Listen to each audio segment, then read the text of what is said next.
వెనుకబడ్డ జిల్లా, పేదరికం ఉన్న జిల్లా, అనేక మారుమూల అటవీ గ్రామాలు ఉన్నటువంటి జిల్లా. అక్కడ పౌష్టికార లోపం కూడా చిన్న పిల్లలలో ఎక్కువ ఉన్నది.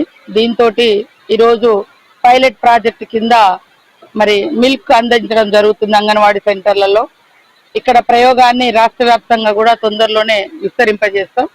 ఇక్కడ వచ్చేటువంటి సాధక బాధకాలను కూడా చూడడం, చిన్న జిల్లా కాబట్టి ఎలా మనం ఇంకా ప్రారంభించినటువంటి మిల్క్ పిల్లలకు ఎట్లా వెళ్తుంది, దాని మూలంగా ఏం ఉపయోగాలున్నాయి అనేది కూడా ఇంకా 1 మంత్ తర్వాత ఎంత ఇంప్రూవ్మెంట్ కనపడుతుంది వాళ్ళ పిల్లల్లో పౌష్టికార లోపం లేకుండా న్యూట్రిషన్ ఫుడ్ లాగా అనేది అవన్నీ కూడా చూసుకొని రాష్ట్ర వ్యాప్తంగా కూడా ఈ మిల్క్ ని అందించేటువంటి స్కీమ్ మన అంగన్వాడీ సెంటర్ల ద్వారా చేయడం జరుగుతుంది. దానికి మొదటి ప్రయోగంగా చిన్న జిల్లా, వెనుకబడ్డ జిల్లా, అత్యధికంగా పౌష్టికార లోపంతో అనేక మంది పిల్లలు మరి అనారోగ్యంతో ఉన్నారు కాబట్టి వాళ్ళందరికీ ఈ యొక్క మిల్క్ ఇంకా కొంచెం బలోపేతాన్ని ఇస్తుంది. మన ఫుడ్ లో కూడా చేంజెస్ తీసుకొచ్చినాం.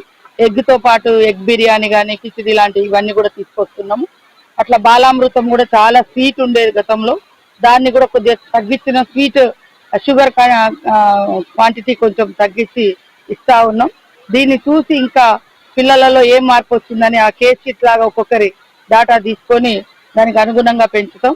సో ఈరోజు చాలా సంతోషం. పిల్లలకు పౌష్టికార లేకుండా చూడడంలో భాగంగా మిల్క్ అందించడం అనేది నేను, కలెక్టర్ గారు, పిఓ గారు, మా అంగన్వాడీ సూపర్వైజర్లు, డిడబ్ల్యూ గారు అందరం ఇక్కడ అంగన్వాడీ టీచర్ అమ్మలు అందరం కలిసి ఈ యొక్క కార్యక్రమాన్ని మొట్టమొదటి ఇక్కడ ప్రారంభించడం.